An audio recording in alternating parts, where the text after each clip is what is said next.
हे भगवान, ये अनुपमा को अकलज नहीं है। क्यों गई थी तोशु के घर, वो भी अपना खुद का अपमान करवाने के लिए।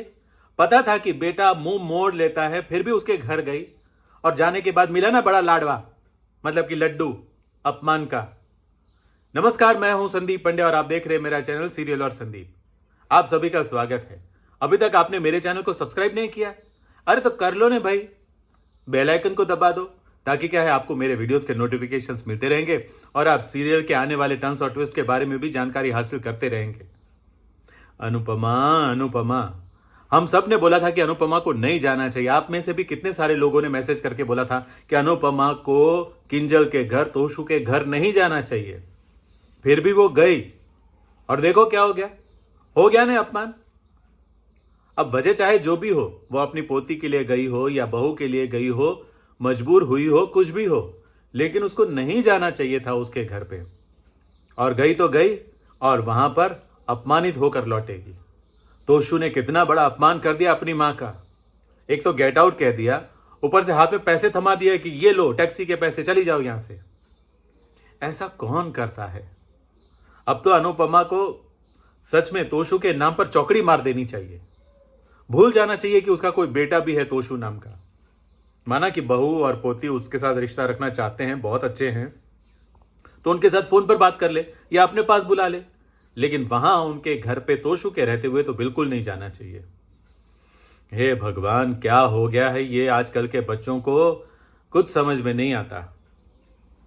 इससे तो ऐसा होगा कि जो बच्चे फॉरेन जा रहे होंगे ना, उनको भी माँ बाप रोकेंगे कि नहीं कहीं फॉरेन जाकर बिगड़ ना जाए। ये कैसा उदाहरण प्रस्तुत कर रहा है तोशु। तोशु ने आने से पहले कहा था कि लोग मुझसे नफरत करेंगे, और सच में ये सीन देखकर तो और भी ज्यादा नफरत करेंगे। जो लोग नहीं देखते ना, वो भी करेंगे। हे मारा राम, लेकिन बहुत प्यार करते हैं अनुपमा को। जी हाँ, बीजी और अब तो दीपू भी शायद प्यार करने लगा है। इसीलिए तो बीजी ने दीपू को बोल दिया है, अपने बेटे को, कि भाई अनुपमा का ठिकाना जब तक कहीं और नहीं होता है, और वो भी प्रॉपर ठिकाना, तब तक उसे यहीं रहने दो अपने घर में। और अनुपमा काम भी ऐसा करती है कि हर किसी को प्यार हो ही जाए। जी हाँ, सबको पसंद आ ही जाए। अब देखो, उसने वर्क फ्रॉम होम शुरू कर दिया है। रेस्टोरेंट बंद है, लेकिन घर पे वो फ्री तो नहीं बैठ सकती ना, तो उसने घर से खाना बनाकर बेचने का आइडिया लोगों को बता दिया। तो बीजी और दीपू खुश हो गए, और तो और उसने शुरू भी कर दिया खाना बनाना, पैकिंग भी शुरू कर दिया, ताकि क्या है, कस्टमर टूटे नहीं। रेस्टोरेंट के जो रेगुलर कस्टमर हैं, उनको घर बैठे खाना भी मिल जाएगा और अनुपमा के हाथ का स्वाद भी चखने को मिलेगा, और फिर वो आदी हो जाएंगे, यानी कि उनको आदत पड़ जाएगी अनुपमा के खाने की। क्योंकि अनुपमा साक्षात अन्नपूर्णा है। वो खाना बनाती है और लोग उंगलियां चाटते रह जाते हैं। बीजी और दीपू भी खाना खाते खाते उसकी तारीफ ही कर रहे थे कि इतना अच्छा खाना बनाती है। हाँ, अनुपमा खाना तो अच्छा बनाती है, ये तो हम सब ने देखा है। हाँ, चखा तो नहीं हमने सिर्फ देखा है। और उसके हाथ का बना खाना जब जब जो लोग खाते हैं, वो लोग तारीफ तो करते ही करते हैं। अरे चाय भी पीते हैं तो तारीफ करते हैं, तो खाना तो फिर तारीफ करेंगे ही ना। शायद इसीलिए वो चाय के मसाले की सुगंध एक बार फिर अनुज और श्रुति को खींच कर लेकर आई है स्पाइस एंड चटनी रेस्टोरेंट में। लेकिन जाने के बाद उनको पता चला कि भाई यहाँ तो कल रात में आग लग गई थी, इसलिए रेस्टोरेंट अनिश्चित काल के लिए बंद है।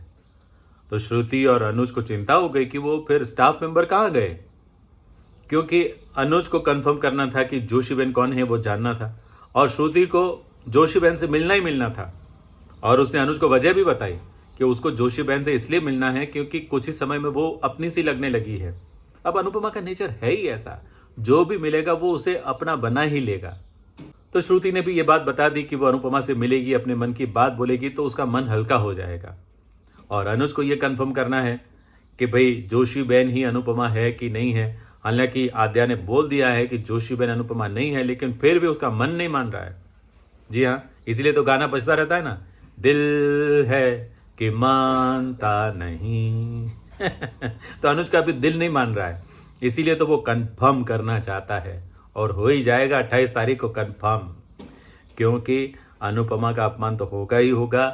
जी हाँ, दीपू और अनुज की मुलाकात होने ही वाली है, और दोनों एक दूसरे के प्यार के बारे में भी बात करने वाले हैं। और फिर इन्हीं बातों के कारण ही तो कहानी में आगे ट्विस्ट आने वाला है। आपको क्या लगता है, किस तरह से ट्विस्ट आएगा? इस मुलाकात के बाद कहानी में क्या चेंज आएगा? आप हमें कमेंट करके बताइए। वैसे ये भी कमेंट करके बताइए कि अब टीटू और डिम्पी की मुलाकात दोबारा कब होगी, क्योंकि टीटू चला गया है ना घर छोड़ के। बच्चों ने रोकने की कोशिश की, लेकिन डिम्पी ने बोल दिया कि नहीं, उसको तो जाना ही चाहिए, जाना ही पड़ेगा, तो वो चला गया। और जब जाते जाते दोनों एक दूसरे को देख रहे थे तो वनराज भाई बीच में आ गए दीवार बन के, और अपनी ऐसी आंखों के एक्सप्रेशन से बता दिया कि चल भाई निकल, वरना मैं तेरा हाल ऐसा करूंगा कि तू देखता रह जाएगा। तो टीटू तो चला गया, वो बहुत खुश है, लेकिन पाकी खुश नहीं है, इसीलिए तो वो टीटू को मैसेज भी कर रही है। जब बच्चे रोक रहे थे वो खुश हो गए थे कि अच्छा किया बच्चों ने रोक रहे हैं, लेकिन जब डिम्पी ने कह दिया कि नहीं नहीं इसको तो जाना ही चाहिए, तो वो थोड़ी सी डिस्टर्ब हो गई थी। लेकिन अब वो टीटू को मैसेजेस कर रही है। अब पता नहीं टीटू आएगा, कब आएगा, कैसे आएगा। आप ये भी बताइए कि आपको कितनी संभावना लग रही है कि टीटू और डिम्पी कब कैसे दोबारा मिल सकते हैं, हमें लिखकर जरूर बताइए।